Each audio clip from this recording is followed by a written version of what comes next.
স্বাগতম সবাইকে কালিজ এফএম 101.6 এ শুরু হয়ে গেল আজকের করোনায় আমি সুমি এসে হাজির হয়ে গিয়েছি প্রত্যেক দিনের মতো, অর্থাৎ রবি থেকে বৃহস্পতি এই 11টা যখন বেজে যায় ঘড়িতে, তখনই আমরা চলে আসি এবং তোমাদের সাথে আমার কথা হয়ে যায়। আমি একা কথা বলি না, আমার সাথে কথা বলার জন্য অতিথিদেরকে আমি আমন্ত্রণ জানিয়ে থাকি, কারণ এই যে বৈশ্বিক মহামারীর মধ্য দিয়ে আমরা যাচ্ছি, সারা পৃথিবী একই রকম একটা পরিস্থিতির মধ্য দিয়ে যাচ্ছে, কিন্তু তারপরেও প্রত্যেকটা দেশ ভেদে প্রত্যেকটা শহর ভেদে এক এক রকম চিত্র আমরা দেখে থাকি। বাংলাদেশের অবস্থানটা কি সেটা আমরা চেষ্টা করি আমাদের যারা গুণী ব্যক্তিরা রয়েছেন তাদের দৃষ্টিতে বাংলাদেশের ভবিষ্যৎটা কেমন হতে পারে সেই সম্পর্কে জানার চেষ্টা করি, এবং সেই সাথে যারা আসলে বাংলাদেশের ভবিষ্যৎ বলতে হবে, আমাদের ইয়াং জেনারেশন বা যারা একটু একটু করে বাংলাদেশটাকে এগিয়ে নিয়ে যাচ্ছে, তাদের সেই চলার পথে প্রয়োজন অনেক বেশি উৎসাহ, তার পাশাপাশি দিক নির্দেশনা। বলতে পারি যে এই আয়োজনের মধ্য থেকে সেই দিক নির্দেশনায় কিছুটা কন্ট্রিবিউশন যাতে আমাদেরও থাকে, কলেজ এফএম এর থাকে, সেই চেষ্টার জায়গা থেকে করোনায় আমরা আয়োজন। এবং আজকে আমরা যে বিষয়টি নিয়ে কথা বলছি, অনেকেই আসলে অনেক বিষয় স্বাস্থ্য খাত নিয়ে চিন্তা করছে, ব্যবসার বড় বড় সেক্টর গুলো কোন দিকে এগিয়ে যাচ্ছে, গার্মেন্ট সেক্টর কি করছে, অনেক কিছু, চাকরির বাজার কেমন, এগুলো নিয়ে চিন্তা করছি। কিন্তু আমাদের প্রাত্যহিক জীবনে যে জায়গাগুলো খুব বেশি পরিমাণ গুরুত্ববহ, সেগুলো নিয়ে কতটা ভাবছি, এই প্রশ্নটা কিন্তু আমাদের মনে থেকেই যায়। এবং সেই মনের প্রশ্ন থেকে আজকের টপিক আমরা যেটা সিলেক্ট করেছি, impact in retail and opportunities with digitalization. আমরা অলরেডি জেনে গিয়েছি যে সবকিছুই এখন আমরা এই যে ভার্চুয়ালি করছি, পুরো বিশ্ব এখন ডিজিটালাইজ হয়ে গেছে, এবং সেক্ষেত্রে বাংলাদেশের অবস্থানটা কি এবং কতটা আমাদের ভবিষ্যৎ কেমন ভাবে আসলে এই ডিজিটালাইজেশনের কারণে কতটা এগিয়ে যেতে পারবো আমরা, সেটা আজকে কিছুটা হলেও ক্লিয়ার হতে পারবো বলে আমি বিশ্বাস করি। এবং আমার সাথে আজকে দুজন ভীষণ গুরুত্বপূর্ণ কথা যাদের কাছ থেকে শুনতে পারবো আমরা, তেমন দুজন অতিথিকে আজকে আমরা আমন্ত্রণ জানিয়েছি। আমার সাথে আজ রয়েছেন Nazmul Haider, FCMA, head of Canada finance and FCMI North America প্রফিটি ভ্যান মেলে, USA। তিনি USA থেকে আমাদের সাথে যুক্ত হয়েছেন। তার পাশাপাশি আমাদের সাথে রয়েছেন নিজামউদ্দিন, যিনি Nizamuddin FCMA, regional CFO Apple Inc northern Europe.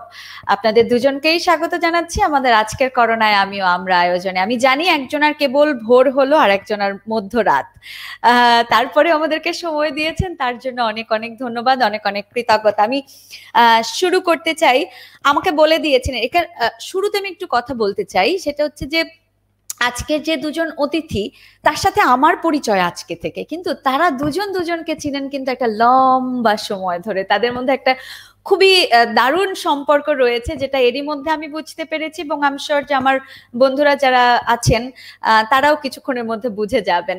আমি একটু শুরুতে যদি জিজ্ঞেস করি, নাজমুল হায়দার ভাই, আপনার কাছ থেকে শুরু করতে চাই যে কেমন যাচ্ছে করোনা কাল, সেটা যদি একটু বলেন যে করোনার এই সময়টাতে আপনারা কিভাবে নিজেদেরকে গুছিয়ে নিলেন, কারণ এটা একেবারে আমাদের সবার কাছে অপ্রত্যাশিত ছিল, সেই জায়গা থেকে কি বলবেন? না, ধন্যবাদ সুমি।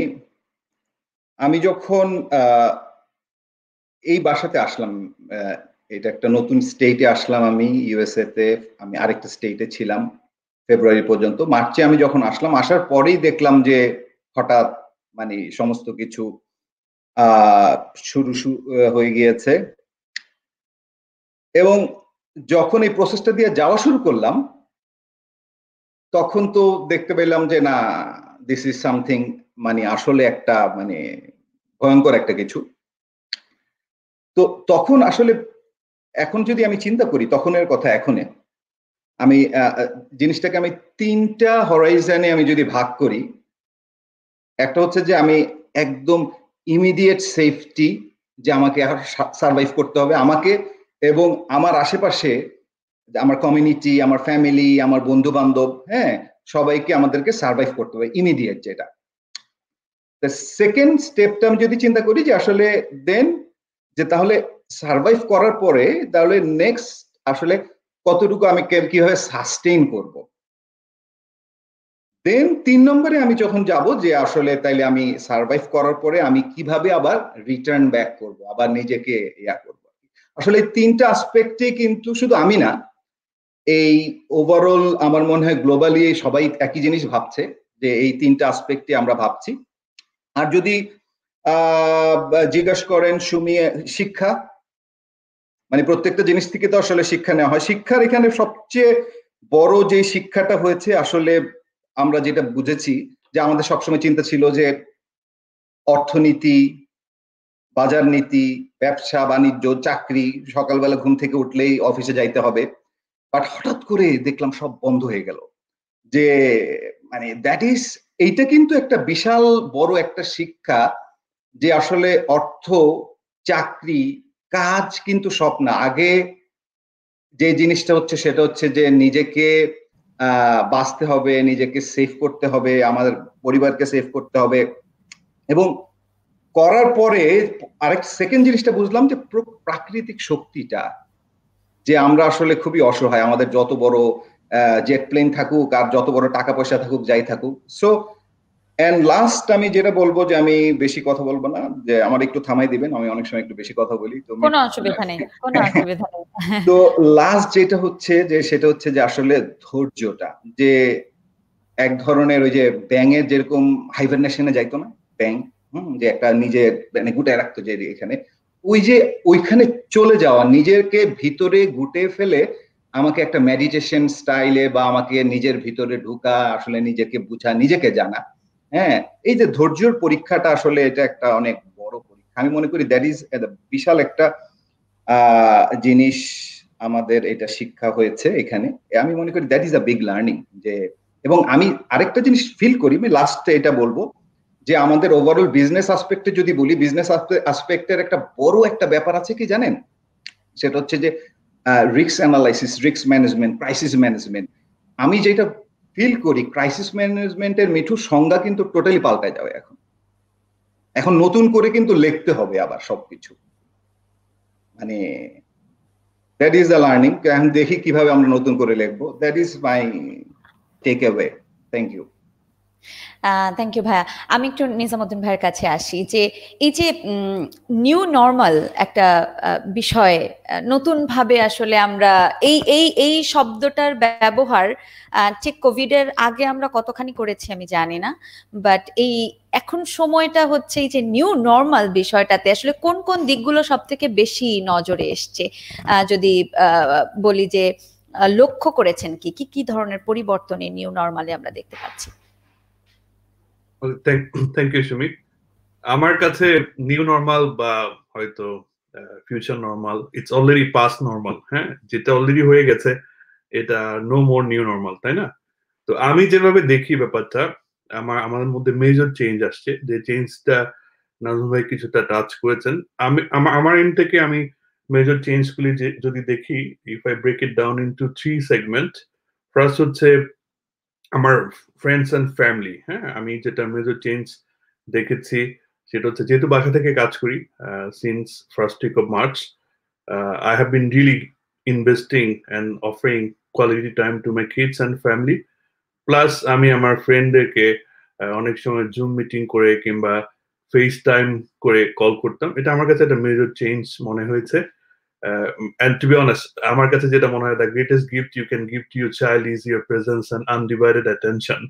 তো যদিও অনেক মিটিং হয় এখন আমাদের ওয়ার্কিং ফ্রম হোম সেটিংসে, যেটা হয় ধরেই নেই আপনি তো বাসায় আছেন, so you get lot of meeting invites. হ্যাঁ, তারপরেও যে মিটিং গুলি আমার ভিডিওতে হয়তো শো আপ করতে হয় না, ওই ভিডিও ওগুলিকে মিউট করে রেখে, প্লাস যে কলগুলি আমি ফোনে ধরতে পারি সেগুলি রেখেও আমি কিন্তু আমার বাচ্চাদের সাথে প্লাস ফ্যামিলির সাথে ফ্রেন্ডসদের সাথে অনেক টাইম ইনভেস্ট করেছি। এটা আমার কাছে একটা মেজর চেঞ্জ, যেটা কখনো হয়ে উঠিনি লাস্ট 18-19 ইয়ার্সে আমার ক্যারিয়ারে। আরেকটা ব্যাপার, আমি যদি ওয়ার্ক পার্সপেক্টিভে বলি, এখানে কিন্তু একটা আমার সাকসেস স্টোরি বা the way I operate in কিংবা the way Apple operate in, আমাদের টোটাল সেট আপটা কিন্তু কোলাবোরেশনের উপরে বেস করে হচ্ছে। হ্যাঁ, তো যেহেতু আমরা এখন অফিসে যাই না, I had to really do a lot of different thing, and that different thing is the following. As I'm the leader and I'm CFO of the region, so আমার কানেক্ট করতে হতো আমার টিমের সাথে। তো আমি দুইটা মিটিং করতাম, একটা কে বলতাম check in meeting every Monday, check out meeting হচ্ছে এভরি থার্সডে। এই check in meeting check out মিটিংটা তে আমি অনেক ক্ষেত্রে যেটা হয়েছে পার্সোনাল ইস্যুগুলি নিয়ে এসেছি, মেন্টাল হেলথ ইস্যুগুলি নিয়ে এসেছি। So as a leader I never thought about mental health of my team member, but করোনার কারণে নিয়ে আসতে হয়েছে আর কি। আর প্রাইভেট ক্ষেত্রে আমি যেটা বলবো সেটা হচ্ছে আসলে করোনার কারণে বেশ টাইম পাওয়া গেছে, এই কারণে কিছু ইনোভেশন বা কিছু ট্যালেন্ট যেটা হয়তো আগে জানতাম না আমার ছিল, এখন হয়তো বেরোয় আসছে। ফর এক্সাম্পল, আমি আমার ছেলের হেয়ার ট্রিম করে দিয়েছি, আমার হেয়ার আমি নিজেই ট্রিম করেছি। তারপর হচ্ছে যেহেতু রেগুলার বসে থাকি, আগে যখন অফিসে কাজ করি হয়তো লাইক এক কিউবিকল থেকে আরেক কিউবিকল, এক ভিডিও রুম থেকে আরেক ভিডিও রুমে আমরা তো যেতাম না, তো অ্যাটলিস্ট স্টেপস গুলি নেওয়া হতো। এখন আর সেটা হচ্ছে না, এই কারণে আমার হেলথ রুটিনটা আই ফিক্সড ইট। তো খুব সিম্পল ওয়েতে ফিক্স করেছি। what I really liked it, যে ডেইলি 50 পুশ আপ দেয়া, কিংবা যে ফোনগুলি আমার ভিডিওতে নিতে হয় না সেগুলি আমি হয়তো এয়ারপডে নিয়ে আমি হেঁটে হেঁটে কথা বলা। হ্যাঁ, আর কিছু স্কিল সেট যেটা অনেকদিন কাজ করার কারণে, স্পেশালি এখন যেহেতু আমি একটা ডিফারেন্ট কোম্পানিতে কাজ করি, আগে আমি ওইভাবে হয়তো মাইক্রোসফট অফিস প্যাকেজ, সেটা পাওয়ার পয়েন্ট আর এক্সেলে অভ্যস্ত ছিলাম, আমি আমার প্রেজেন্টেশন স্কিল সাইটটাতে অনেক কাজ করেছি। হ্যাঁ, লাস্টলি যেটা স্পিরিচুয়াল হেলথটাতেও আমি মনে করি আমি অনেক টাইম ইনভেস্ট করেছি at the day end. So if I summarize it, friends and family ক্ষেত্রে I absolutely gave them very undivided and like a very good presence and undivided attention. অফিসের ক্ষেত্রে I managed, আমার একজন নতুন team মেম্বারও join করেছে, who I never met as of today.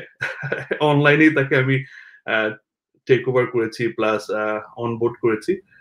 আমি যদি একটা ভিডিও শেয়ার করতে পারি, আমার মনে হয় সেই ভিডিওটা will cover what exactly I was thinking, and I was so happy to see এই ভিডিওটা one of the poet, British poet, সে করেছিল, এবং লাকিলি এটা পুরোপুরি আমার সাথে ম্যাচ করে যায় যেটা what I was thinking. Just give me a second, I share it.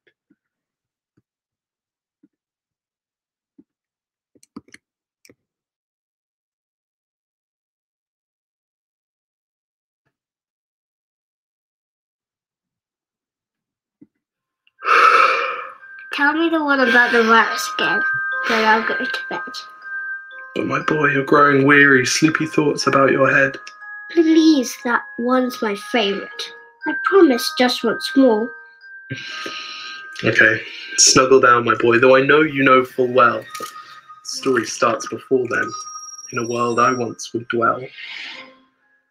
It was a world of waste and wonder, of poverty and plenty, back before we understood why hindsight's 2020. You see, the people came up with companies to trade across all lands, but they swelled and got much bigger than we ever could have planned. We'd always had our wants, but now it got so quick. You could have anything you dreamed of in a day, and with a click. We noticed families had stopped talking. That's not to say they never spoke, but the meaning must have melted, and the work-life balance broke. And the children's eyes grew squarer, and every toddler had a phone. They filtered out the imperfections, but amidst the noise, they felt alone. And every day the skies grew thicker, till you couldn't see the stars. So we flew in planes to find them, while down below, we filled our cars. We'd drive around all day in circles. We'd forgotten how to run. We swapped the grass for tarmac, shrunk the parks till there were none. We filled the sea with plastic, because our waste was never capped, until each day when you went fishing, you'd pull them out, already wrapped. And while we drank and smoked and gambled, our leaders taught us why. It's best to not upset the lobbies. More convenient to die. But then in 2020, a new virus came our way. The governments reacted and told us all to hide away. While we all were hidden, amidst the fear, and all the while, the people dusted off their instincts. They remembered how to smile. They started clapping to say thank you and calling up their mums. And while the car keys gathered dust, they would look forward to their runs. And with the skies less full of voyagers, the earth began to breathe, and the beaches bore new wildlife that scuttled off into the seas. Some people started dancing, some were singing, some were baking. We'd grown so used to bad news, but some good news was in the making. And so when we found the cure and were allowed to go outside, we all preferred the world we found to the one we'd left behind. Old habits became extinct, and they made way for the new. And every simple act of kindness was now given its due. But why did it take a virus to bring the people back together? Well, sometimes you've got to get sick, my boy, before you start feeling better. Now lie down and dream of tomorrow and all the things that we can do. And who knows, if you dream hard enough, maybe some of them will come true. We now call it the Great Realization. And yes, since then there have been many. But that's the story of how it started and why hindsight's 2020. Very good. তো আমি এটাই আমি বলতে চাচ্ছিলাম যে যদিও করোনাতে অনেক ধরনের চ্যালেঞ্জ এসছে, প্লাস আমরা অনেক কিছুতে অ্যাডাপ্ট হতে পারিনি, বাট হাইন্ডসাইটটা আমি এটাই দেখি যে আল্লাহ সব ব্যালেন্স করে দিয়েছে। So that's my conclusion, to be honest. আমার মনে হয় যে এই একই চিত্রটা সবার মনের মধ্যেই ঘুরপাক খাচ্ছে। আমরা আপনার মাধ্যমে একটা খুব সুন্দর বিষয় যেটা সবার মনের মধ্যে আছে সেটা সবার সামনে তুলে নিয়ে আসলাম, যারা যারা এখন পর্যন্ত দেখেনি এই এই কবিতাটা বা এই অংশটা। 2020 আসলেই আমাদের অনেক কিছু দিয়েছে, হারিয়েছি আমরা অনেক, সত্য কথা, কিন্তু তার পাশাপাশি আসলে রিয়ালাইজেশনের জায়গাটা তৈরি হয়েছে, প্রকৃতি সুন্দর হয়েছে, আমরাও আমাদেরকে ভাবতে শুরু করেছি, আমরা বুঝতে শুরু করেছি, আমরা চিনতে শুরু করেছি আবার নতুন করে, এবং নতুনের সাথে সামনে এগিয়ে যাওয়ার জন্য যে শক্তিটা দরকার সেটাও মনে হয় এই নিজের সাথে নিজের বোঝাপড়ার মধ্য দিয়ে অনেকাংশেই বেড়ে গেছে।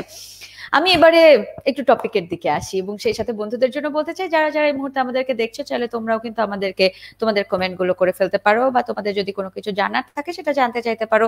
আমাদেরকে facebook.com/collegefm1016 এই অ্যাড্রেসটাতে পেজ আছো লাইভ, সো লাইভের কমেন্ট সেকশনে কমেন্ট করতে পারো, আর আমাদেরকে এসএমএস করতে পারো 27171 নম্বরে, শুরুতে লিখে নিও CLR। আমি শুরুতে একটা ইনস্ট্রাকশন পেয়েছিলাম নাজমুল ভাইয়ের কাছ থেকে, যে নাজমুল ভাই বলেছিলেন প্রশ্ন যেন শুরু করা হয় নিজাম ভাইকে দিয়ে, আমি সেদিকে চলে যেতে চাই, আমি বড়দের কথা মান্য করতে চাই, আমি নিজাম ভাইয়ের কাছে আসতে চাই। আমরা খুচরা ব্যবসায় কোভিড-19 আসলে কেমন ভাবে প্রভাব ফেলেছে, কি বলবেন এই জায়গাটাতে? This is a very good question. আমার মনে হয় এই রিটেল বিজনেসটা এত বেশি ওয়াইড, এটা নিয়ে কি আমরা অনেক সময় লিমিট করে ফেলি, বাট এখন রিটেল অত বেশি ছোট না। হ্যাঁ, অনেক সময় আমরা ই কমার্স, অনলাইন পারচেজ, এটাকে একই রকম ওয়ার্ড মনে করি। করোনা যেটা হয়েছে, আমরা ফাইন্যান্সে কাজ করি, so I would love to actually share few numbers, then I think it will be pretty clear like what has happened so far. Let me take it.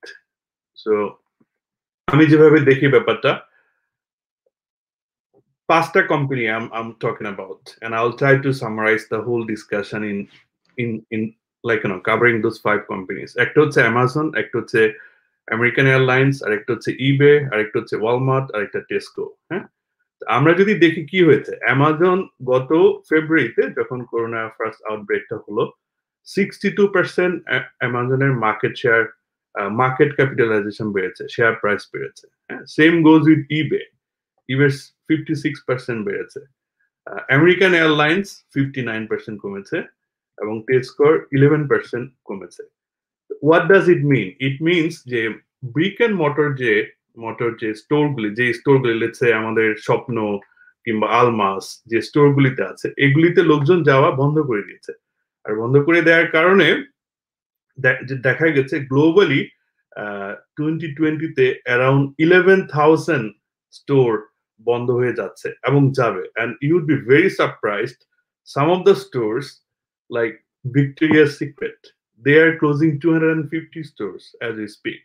হ্যাঁ, AT&T, one of the world largest telecom company in the US, right? They are closing 250 stores.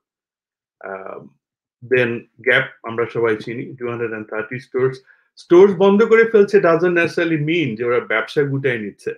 What they are trying to do, ওরা sales চ্যানেলটাকে swap করে ফেলছে, যেটা আগে আমরা এটাকে বলি পয়েন্ট অফ সেলস যেহেতু এখন মানুষ আসতে ভয় পায়, or মানুষ এখনো যেহেতু এখনো ভ্যাকসিন, আমরা শুনেছি যে ভ্যাকসিন এসেছে অক্সফোর্ড থেকে, অক্সফোর্ড ইউনিভার্সিটি ভ্যাকসিনটা ট্রায়ালে আছে, তারপরেও যতদিন পর্যন্ত না 100% সিকিউর ফিল না করে, এই কোভিড-19 কিন্তু আমাদের ways of working, ways of doing things এ একটা পার্মানেন্ট ডেন ক্রিয়েট করে যাবে। এই কারণে যেটা হচ্ছে এখন ওয়ার্ল্ড ওয়াইড যে বড় রিটেলার যারা আছে, এরা পয়েন্ট অফ সেলস যেটা, ওইটাকে গুটায় নিয়ে ওরা অনলাইন প্লাস ই কমার্স এখানে ফোকাস করছে।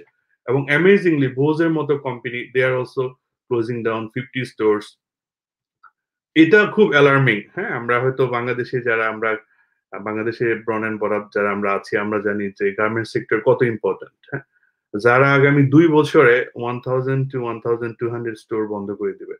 তো ওভারঅল আমি যে ব্যাপারটাকে যেভাবে দেখি, সেটা হচ্ছে কোভিড-19 এর কারণে কিছু কিছু ব্যাপার মেজর চেঞ্জ আসছে।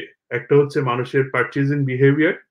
সেই পারচেজিং বিহেভিয়ারটা মানুষ এখন আর একটা কথা আছে না, জীবন বাঁচানো এবং জীবন সাজানো, জীবন বাঁচানোর জিনিসগুলিতে অনেক বেশি ফোকাস করছে rather than decorating and like beautifying your life. তারপর হচ্ছে মানুষজন রেসপন্সিবলি ওই ধরনের রিটেলের কাছে পারচেজ করছে যেখানে social distancing, for example 2 metre or 1.5 metre ডিস্টেন্সটা ক্রিয়েট করে দিচ্ছে। তারপর হচ্ছে মানুষজন they don't really care brand anymore because at times লয়ালটিটা এখন অনেকটা, I would say, এখন খুব বেশি যে লয়াল তা কিন্তু না, কারণ জীবন বাঁচানোর জন্য যতটুকু দরকার সবাই তাই করছে, কারণ সবার তো একই ধরনের আর্নিং হচ্ছে না, ব্যবসা বন্ধ হয়ে গেছে।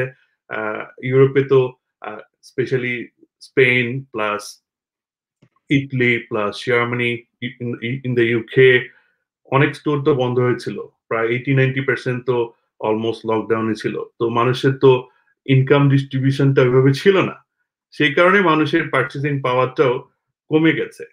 ফাইনালি আমি যেটা দেখি সেটা হচ্ছে ওভারঅল যে ভ্যালু চেইনটা চেঞ্জ হয়ে গেছে, যেখানে মানুষ এখন অনলাইনে বেশি পারচেজ করছে, এবং এই অনলাইনে পারচেজ করতে যে ডিফারেন্ট ধরনের এক্সপেকটেশনটাও ক্রিয়েট হয়েছে।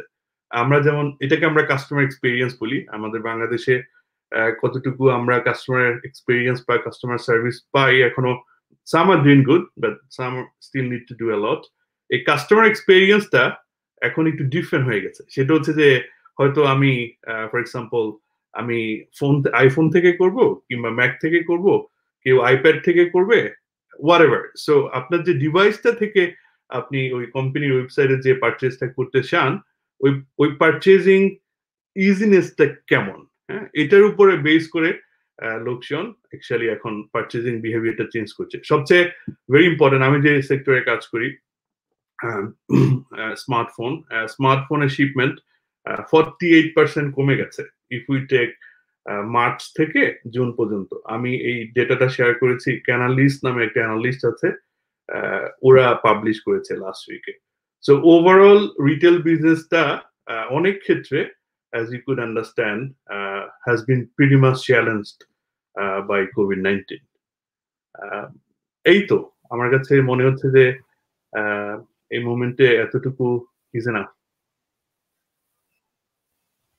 জি, থ্যাংক ইউ সো মাচ। আমি একটু নাজমুল হায়দার ভাই, আপনার অভিমত জানতে চাই, আপনার দৃষ্টিকোণ থেকে কি দেখছেন? আমি মানে জাস্ট নিজামের কথার সাথে জাস্ট আমি কিছুটা অ্যাড করি, যে নিজাম যেটা বলছিল আর কি, যে রিটেল আসলে অনেক বড় একটা ফ্যাক্টর।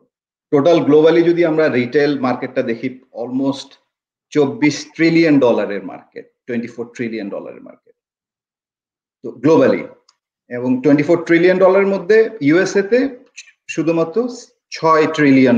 ট্রিলিয়ন বুঝছেন তো, ট্রিলিয়ন হচ্ছে কিন্তু যে 1000 বিলিয়নকে আমি যদি মাল্টিপ্লাই করি আর তার সাথে যদি আমরা কম্পেয়ার করি বাংলাদেশের জিডিপি, হ্যাঁ প্রায় যদি আমি যে $300 বিলিয়ন যদি বাংলাদেশের জিডিপি হয়, সো শুধু ইউএসএ তেই কিন্তু $6 trillion is a retail market.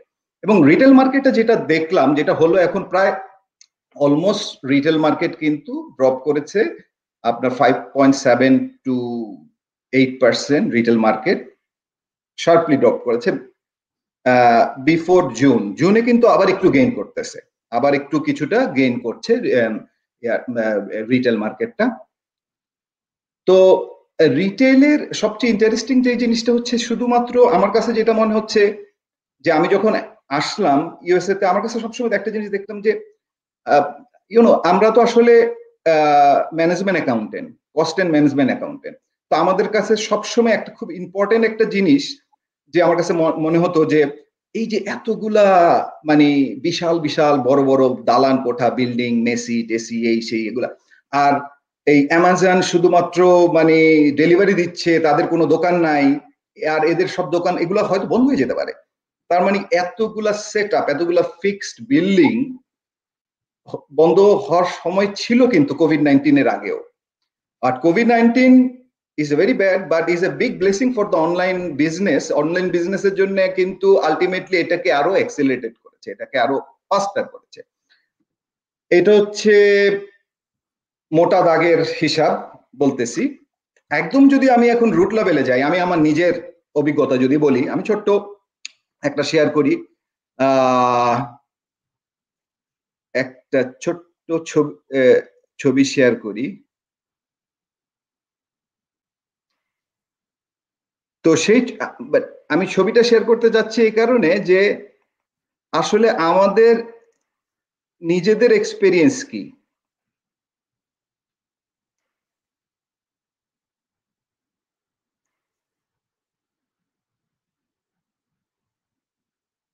দেখা যাচ্ছে? জি, ওকে। সো এইটা এই যে লোকটা এখানে আছে ছবিতে, এই লোকটা কিন্তু এ কিন্তু কনজিউমার না, ও কিন্তু এই দোকানে গেছে কিন্তু নিজের জন্য কেনার জন্য না, সে কিন্তু মানুষের জন্য কিনতে গেছে। তো এখন আমরা যে যেটা করি আসলে সেটা হচ্ছে যে আমরা এই গ্রোসারি সমস্ত কিছু আমরা এখন অনলাইনে করি। এখন একটা কোম্পানি নাম হচ্ছে ইনস্টাকার্ট, এই কোম্পানিটার নাম আগে কেউ শুনে নাই। এটা 2012 সালে একজন ইন্ডিয়ান ভদ্রলোক সেইটা সেট আপ করেছিল। তখন উনি করেছিল শুধুমাত্র কিছু বয়স্ক সিনিয়র সিটিজেন লোকদের জন্য। পরে এখন যখন দেখা গেল সবাই, কারণ এই অ্যাপসটার মধ্যে হয় কি, এই অ্যাপসটার মধ্যে কস্টকো থেকে আরম্ভ করে সব মলগুলার ইয়া থাকে, তো আমরা ওইখানে বাজার করি, এই অ্যাপসের মধ্যে বাজার করি। আর তাদের কাজটা কি হয়, তাদের কাজটা হচ্ছে অর্ডার কালেক্ট করে, তারপরে বাজার করে, তারপরে বাসায় যে বাজারটা পৌঁছে দেয়। তো এইখানে কিন্তু উবারের মতো ওই যে যারা এই যে লোকটা যে বাজার করতেছে তার কিন্তু একটা গাড়ি আছে, তো যাদেরই গাড়ি আছে তারা রেজিস্টার করে রাখে ওই ইনস্টাকার্টে। তো যখনই সে অর্ডারটা পায় সে বাজার করে বাসায় পৌঁছে দেয়। সো এই যে নতুন অভিজ্ঞতা, এই অভিজ্ঞতা তো আসলে আগে ছিল না। এখন আসলে এটা একটা নতুন রিটেইলের একটা মানে সাপ্লাই চেইন সাইডে আমি মনে করি একটা বিশাল বড় এক্সপ্যানশন হয়েছে। এবং এই ভদ্রলোক কিন্তু এখন হি ইজ বিকাম বিলিয়নিয়ার, কারণ এর আগে কেউ এটা চিন্তা না, এখন ইজ গ্রোয়িং লাইক এনিথিং। তারপরে যদি আমি দেখি যে সবকিছু কিন্তু খারাপ না, ভালো জিনিসও আছে। ভালো জিনিসটা কি, এই যে এই স্লাইডটা যদি দেখেন আপনারা, এই স্লাইডটাতে দেখবো যে আমরা যে অনেকগুলো কোম্পানি যারা আসলে উইনার হয়েছে এই কোভিড-19 যেরকম Amazon 32% growth, targeted 27% growth, Costco 35% growth. So like এই কোভিড-19 কিন্তু অনেক কোম্পানি আছে যারা অনেক হাইলি গ্রোথ হয়েছে। তো এই কোভিড-19 এর গ্রোথটাকে ওরা আসলে বয়ে নিয়ে গিয়েছে অ্যামাজন। সেই 2010 থেকে যদি শুরু করেন 2020 সাল পর্যন্ত অ্যামাজনের যদি ইয়াটা দেখি, অ্যামাজন কিন্তু গ্রো করেছে 10 বছরে 2830% গ্রোথ। সো আলটিমেটলি এবং নিচে আমি দেখালাম যে আরো বেশ কিছু যারা H&M বাংলাদেশের একটা বিশাল বড় বায়ার, যারা আমাদের গার্মেন্টস এর একটা সিংহভাগ কিন্তু H&M এ যায়। যেরকম আমি যদি H&M এ যাই, H&M যদি মেড ইন বাংলাদেশ থাকে আমি কিনি, মানে আমার ভালো লাগে, ঠিক আছে মেড ইন বাংলাদেশ থাকলে আমি এটা কেনার চেষ্টা করি। বাট তারা কিন্তু লস করেছে। দ্যাট ইজ অলসো আমাদের জন্য একটু অ্যালার্মিং, কারণ দিস ইজ রিলেটেড সবকিছুর সাথে সবকিছু। তো এগুলো আসলে মানে এই রিটেল বিজনেসের আমি যদি এইভাবে দেখি আর কি, যে ওভারঅল ভালো মন্দ মিশানো। তবে সবচেয়ে বড় জিনিসটা হচ্ছে যে বিশাল বড় চেঞ্জ, যেই চেঞ্জটা 2010 থেকে 2020-এ শুরু হয়েছে, এই কোভিড-19 সেইটাকে আরো স্টাবলিশ করছে। সেইটা কি? সেটা হচ্ছে অনলাইন বিজনেস। রাইট। যদি অনলাইন বিজনেস আমরা দেখতে পাচ্ছি যে তারা অনেক গতিতে এগিয়েছে, মোটামুটি বেশ ভালো একটা গতিতে এগিয়ে যাচ্ছে, তাহলে আসলে প্রবলেমে পড়ে যাবেন কারা? যারা নতুন ভাবে চিন্তা করছিলেন, নতুন কোনো প্রোডাক্ট বাজারজাত করা নিয়ে তারা চিন্তা করছিলেন, তারা হয়তো এখন একটু চিন্তাটা পাল্টে ফেলতে পারেন, পাল্টে তারা অনলাইন ভিত্তিক চিন্তা করতে পারেন। কিন্তু যারা অলরেডি এই রিটেল বিজনেসটাতে ছিল, তাদের জন্য কি কোনো জায়গায় অ্যালার্মিং কোনো বিষয় রয়েছে? তারা আসলে বিষয়গুলোকে কিভাবে ওভারকাম করতে পারবে? সেই ক্ষেত্রে কি ধরনের সাজেশনস থাকবে আপনাদের? আমি যদি নিজামুদ্দিন ভাইয়ের কাছ থেকে শুরু করি। এটা ভেরি গুড কোয়েশ্চেন। এখানে আগে যারা ইনকামবেন্ট আছে, ফর এক্সাম্পল H&M এর কথা নাজমুল ভাই বললো, H&M সুইডিশ রিটেলার, ওরা এখন যেটা করছে, ওরা ম্যাসিভলি এটা অনলাইন করে ফেলছে। তো এটা online is the way.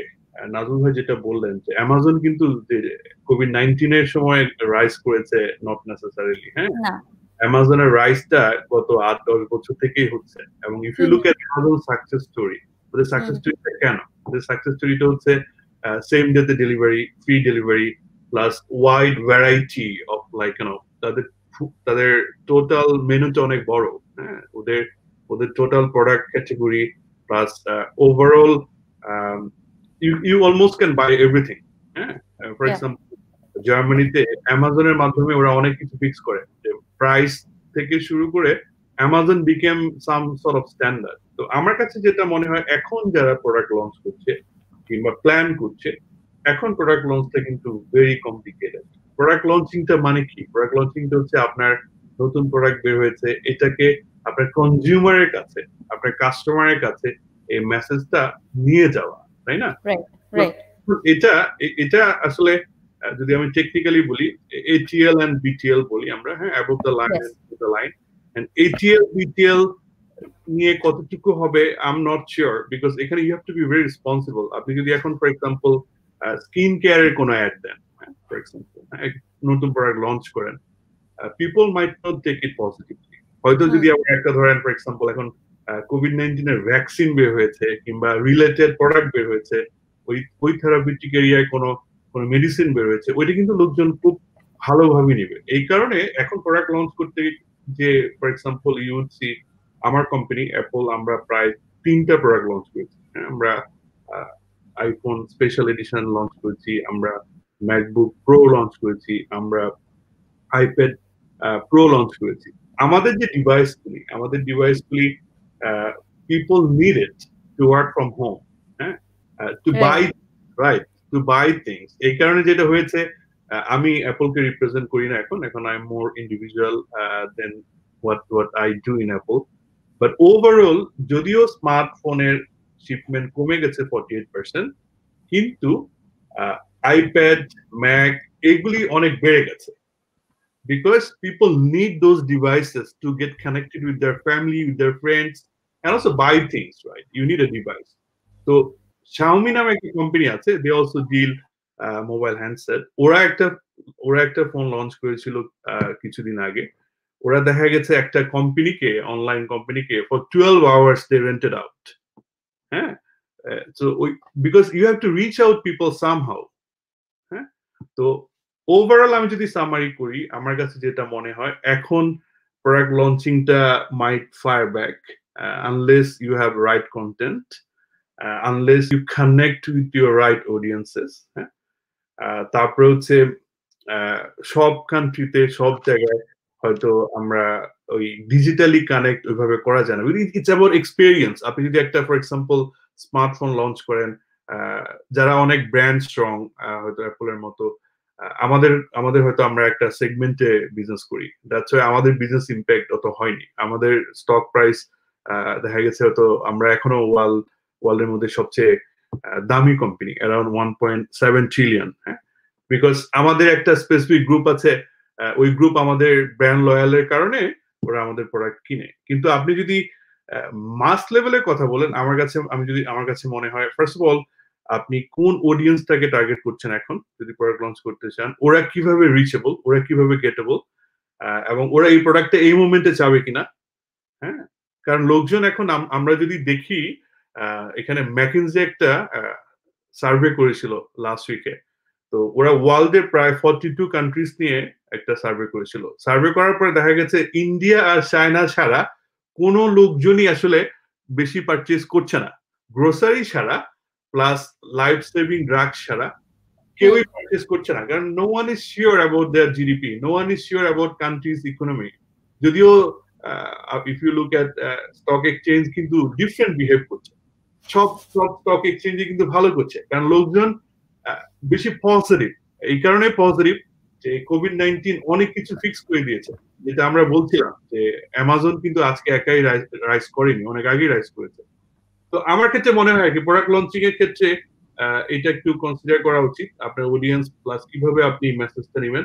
At the same time you have to almost give up যে brick and mortar standard retail shop যেগুলি আছে, maybe you should give a big pause, নতুন করে একটা পয়েন্ট অফ সেল খুলে নিয়ে, এটা যদি বাংলাদেশের মতো কান্ট্রিতে হয় 1 বছর 6 মাসের অ্যাডভান্স রেন্ট দিয়ে স্মল বিজনেস বা এসএমবি যারা আছে, আমি মনে করি এটা হয়তো একটু রিস্কি ডিল এখন।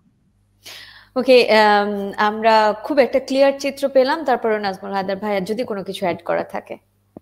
আমি জাস্ট ছোট্ট অ্যাড করতে চাই। আসলে প্রোডাক্ট লঞ্চিং এ আমি যদি শুধুমাত্র প্রোডাক্টের সাথে সার্ভিসটাও দেখি, ফর এন এক্সাম্পল সার্ভিস, এখন কোরবানির সময় অনলাইনে যে কোরবানির যে আমরা অফার করতেছে, দিস ইজ অলসো সার্ভিস, কিন্তু this is also new launch, যে অনলাইন গরু, মানে that is mean they are launching the service.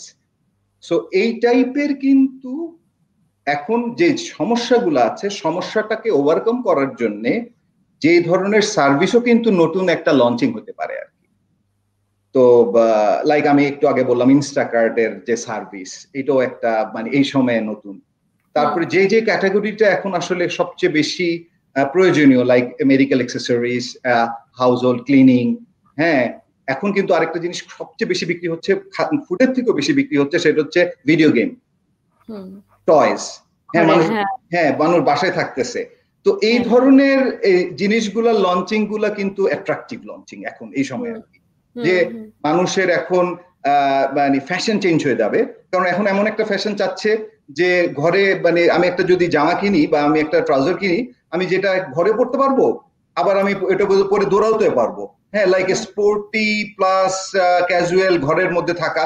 তো এই টাইপের ইনোভেশন গুলা কিন্তু এখন আসলে হচ্ছে আর কি। এই ইনোভেশন নিয়ে যারাই আসতেছে তারাই কিন্তু এখন এই কোভিড-19 কিন্তু ভালো করতেছে। রাইট, আমরা দুজনের কাছ থেকেই যে কথা শুনছিলাম, আপনারা যার যার অবস্থান থেকে ইউরোপ অ্যান্ড ইউএস এর জায়গা থেকে আপনারা দেখছিলেন, আপনারা দেখাচ্ছিলেনও আমাদেরকে। এই যে আপনাদের ওখানকার খুচরা কেনাকাটার যে অভিজ্ঞতা, তার সাথে বাংলাদেশের মার্কেটের যদি তুলনামূলক আলোচনার কথা বলতে যাই, বা সেক্ষেত্রে আপনারা এই দুইটা জায়গার মধ্যে কি পার্থক্য দেখছেন? কতটা সহজ হবে বাংলাদেশের মার্কেটের জন্য এই যে ডিজিটাল প্ল্যাটফর্মটাকে খুব ভালোভাবে ব্যবহার করার জন্য? সেক্ষেত্রে কি ধরনের প্রতিবন্ধকতা আসতে পারে এবং কি ধরনের সুযোগ তৈরি হতে পারে? হিউজ পরিমাণের সুযোগ কি তৈরি হবে কিনা? শুরু করতে চাই আমি নাজমুল হায়দার ভাইকে দিয়ে। আমি যদি সেই একটু পুরানো পিছনের দিকে ফেরত যাই, 1900 মানে মুক্তিযুদ্ধের পরপর 1971 সালে, আমার বয়স তখন 4.5 বছর ছিল। তারপরে যখন 70 দশকের দিকে, যখন সেই মুদির দোকান, আমি স্বামীবাগে থাকতাম, সেই মুদির দোকানগুলা আমি এই প্রায় অলমোস্ট 50 বছর পরে আমি এই গত বছর ডিসেম্বরেও মুদির দোকানে গেলাম, সেই মুদির দোকানদাররা সেই মুদির দোকান কিন্তু এখনো একই রকম আছে। মানে সেই 50 বছর প্রায় পুরানো মুদির দোকান কোনো চেঞ্জ হয় নাই, হয়তো প্রোডাক্ট চেঞ্জ হয়েছে, হয়তো দেখা গেল যে এটা হচ্ছে বাংলাদেশের অপরচুনিটি। যদি বাংলাদেশের খুচরা বাজার, আমি একটা জায়গায় পড়তেছিলাম, আমি জানি না আমি রাইট অর রং, আমি খুব একটা, আমরা কেউ এটার জন্য এক্সপার্ট না, আমরা সবাই এগুলা নিয়ে ফাইন্যান্স ব্যাকগ্রাউন্ডের ম্যানেজমেন্ট অ্যাকাউন্টেন্ট, আমরা সাপোর্ট দেই। তারপরে আমি যতটুকু ইনফরমেশন পেলাম, সম্ভবত 1,500 কোটি টাকার খুচরা বাজার বাংলাদেশের, 1,500 কোটি টাকার বাজার, 1,500 কোটি টাকার বাজারের মধ্যে যদি এই সুপার মার্কেট ধরি, সুপার মার্কেট লেস দেন 5% জায়গা দখল করে আছে। তো আর বাদ বাকি কিন্তু এই যে আমি যেটা বললাম যে মুদির দোকান, ইটস আ পজিটিভ বাংলাদেশের জন্য বিশাল, আমি মনে করি একটা বিশাল অপরচুনিটি। এই কারণ মুদির দোকান মানে কি এক একটা পয়েন্ট কিন্তু রয়ে গেছে।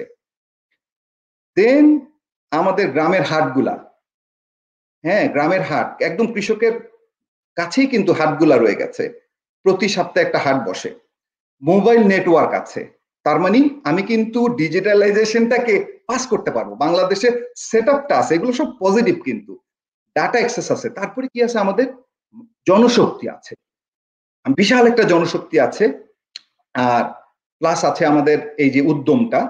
তো এই যে সমস্ত কিছু যদি ধরি, এগুলো হলো অপরচুনিটি। এখন আমি যদি বলি যে বাংলাদেশে কি আসলে ডিজিটালাইজেশন সম্ভব, আমি অ্যামাজনের মতো কোম্পানির ক্ষেত্রে ছোট্ট একটা উদাহরণ দিই। অ্যামাজনের 50টা প্লেন আছে, এরোপ্লেন আছে 50টা, ওদের 30,000 হইলো ওদের ডেলিভারি ভ্যান আছে, 30,000, 1 লাখ ওরা ইলেকট্রিক ট্রাকের অর্ডার দিছে। You think about it, digitalisation how big Amazon. আমি যদি অ্যামাজন না, ছোট একটা মিনি অ্যামাজনে বাংলাদেশে আমি সেট আপ করতে যাই, আমার কিন্তু স্ট্রাকচারটা আছে, পয়সা পাবো কোথায়? ইনভেস্টমেন্টের জায়গায় আমি ধরাই দেই, সবচেয়ে বড় পয়সাটা কোথা থেকে আসবে জানেন? সবচেয়ে বড় পয়সাটা আসবে আমরা যেই প্রোডাক্টটা বিক্রি করি, এই প্রোডাক্টের কিন্তু মোর দেন 50% কিন্তু খুচরা বাজারে চলে যাচ্ছে, এবং তার থেকে একটা বড় অংশ কিন্তু মধ্যস্বত্বভোগী। একটা কৃষক যখন সে উৎপাদন করে, তার কিন্তু মাঝখানে কিন্তু একটা পোর্শন খেয়ে নিচ্ছে। তো বাংলাদেশের মার্কেটের মধ্যে দুইটা আছে, ডাইরেক্ট ইনডাইরেক্ট আছে।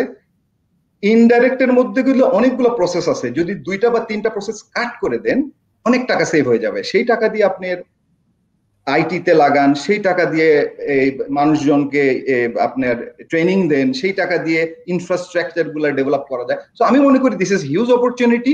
একটাই দরকার, আমাদের সৎ সাহস। হ্যাঁ, এই সৎ সাহস থাকলে আমার মনে হয় যে কেউ মানে সম্ভব, আর কি সম্ভব। ওকে, থ্যাংক ইউ। আমি নিজামুদ্দিন ভাইয়ের কাছে আসছি। যে আসলে তো ঢাকা বাংলাদেশ একটা গোল্ড মাইন। হ্যাঁ, ঢাকা শহরের সাইজ কত? 2100 স্কয়ার কিলোমিটার, ঠিক আছে?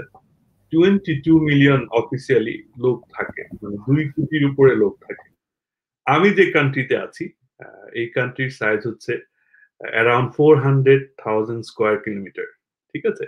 একটা হচ্ছে 2100 আর একটা হচ্ছে 4 লাখ স্কয়ার কিলোমিটার। হ্যাঁ, আর এখানকার পপুলেশন হচ্ছে 1 কোটি। ওকে, আমি যেভাবে দেখি ব্যাপারটা, বাংলাদেশের সবচেয়ে বড় যে অপরচুনিটি, সেটা হচ্ছে বাংলাদেশের মিডল ক্লাসের পারচেজিং পাওয়ার অনেক বেড়ে যাচ্ছে।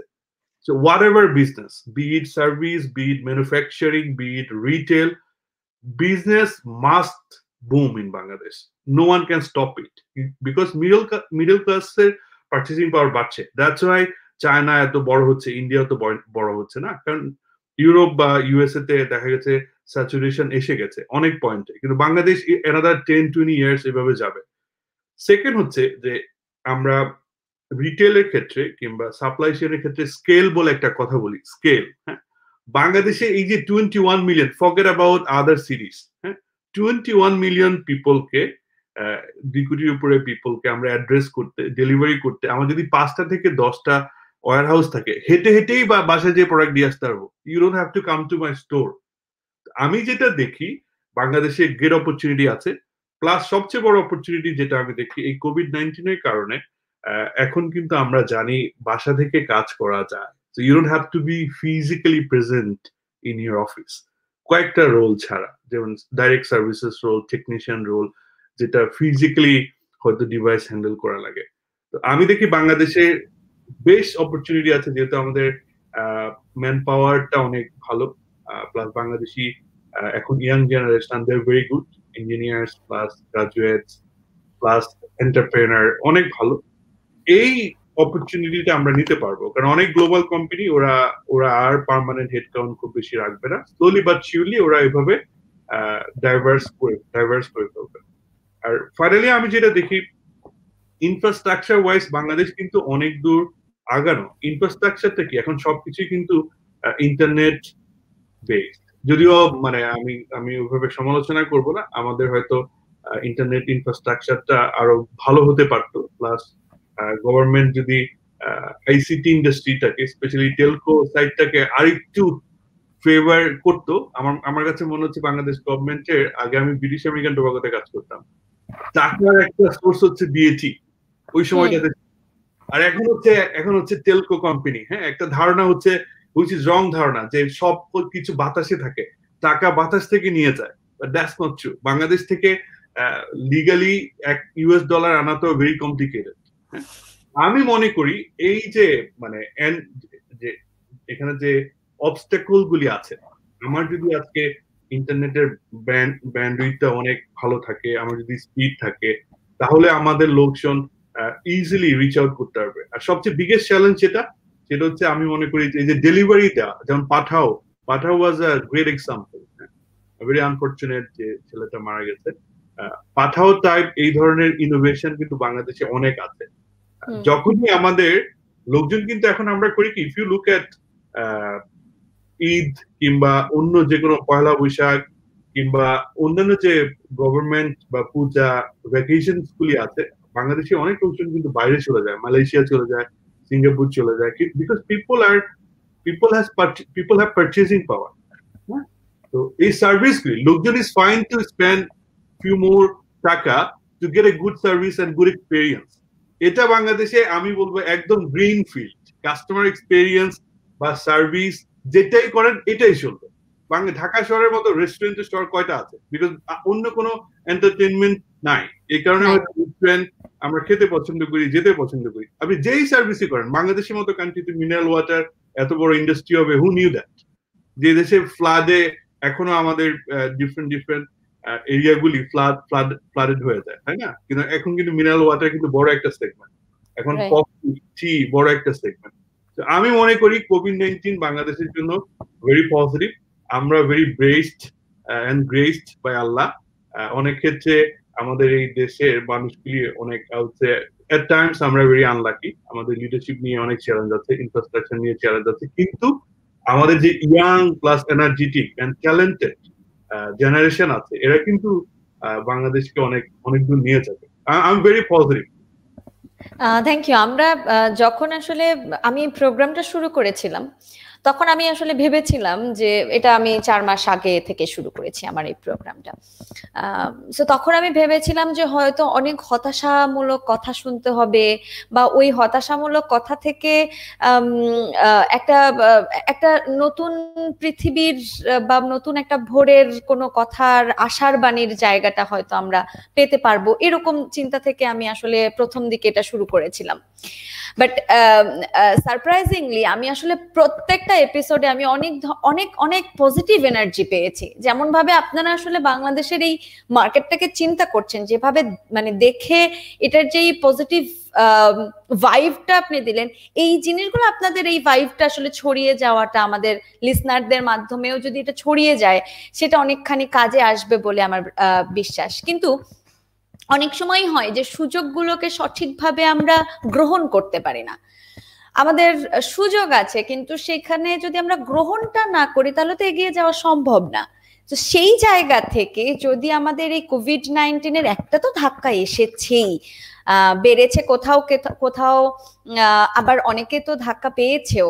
তো সেই ধাক্কাটাকে কাটিয়ে ওঠার জন্য আসলে কি ধরনের ধরনের সিদ্ধান্ত নেওয়া উচিত যারা ব্যবসা করছেন, খুচরা ব্যবসার সাথে রয়েছেন, এবং এই সুযোগগুলোকে কাজে কিভাবে তারা লাগাতে পারেন, সেই ক্ষেত্রে আপনাদের কোনো ধরনের পরামর্শ থাকবে কিনা? এবং এর মাঝখানে আরেকটা ব্যাপার হচ্ছে যে বাংলাদেশ সরকার সেক্ষেত্রে আসলে খুচরা ব্যবসায়ীদেরকে কোনোভাবে সহযোগিতা করতে পারে বলে আপনারা মনে করেন কিনা? সেক্ষেত্রে তারা কি করলে আমাদের খুচরা ব্যবসায়ীদের জন্য ভালো হবে, সেই জায়গা থেকে কি বলবেন? আমি নাজমুল হায়দার ভাইয়ের কাছে আসতে চাই।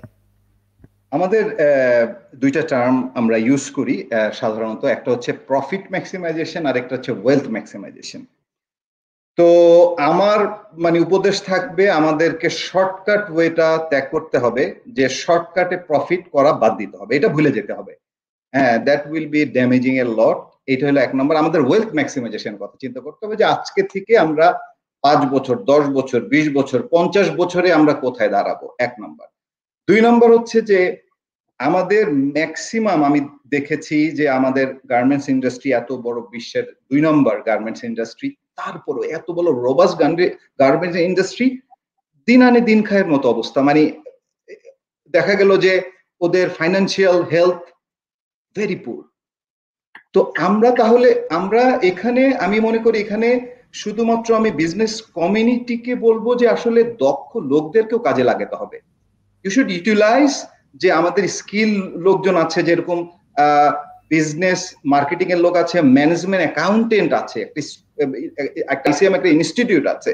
তো ওইখানকার লোকজন কিন্তু দে আর ভেরি স্কিল যে হেল্প করার, ফাইন্যান্সিয়াল হেলথটাকে যেন সুন্দরভাবে হয়, ফাইন্যান্সিয়াল সাস্টেনেবল হয়। আসলে ওই দৃষ্টিভঙ্গিতেই যাইতে হবে, 2 নম্বর।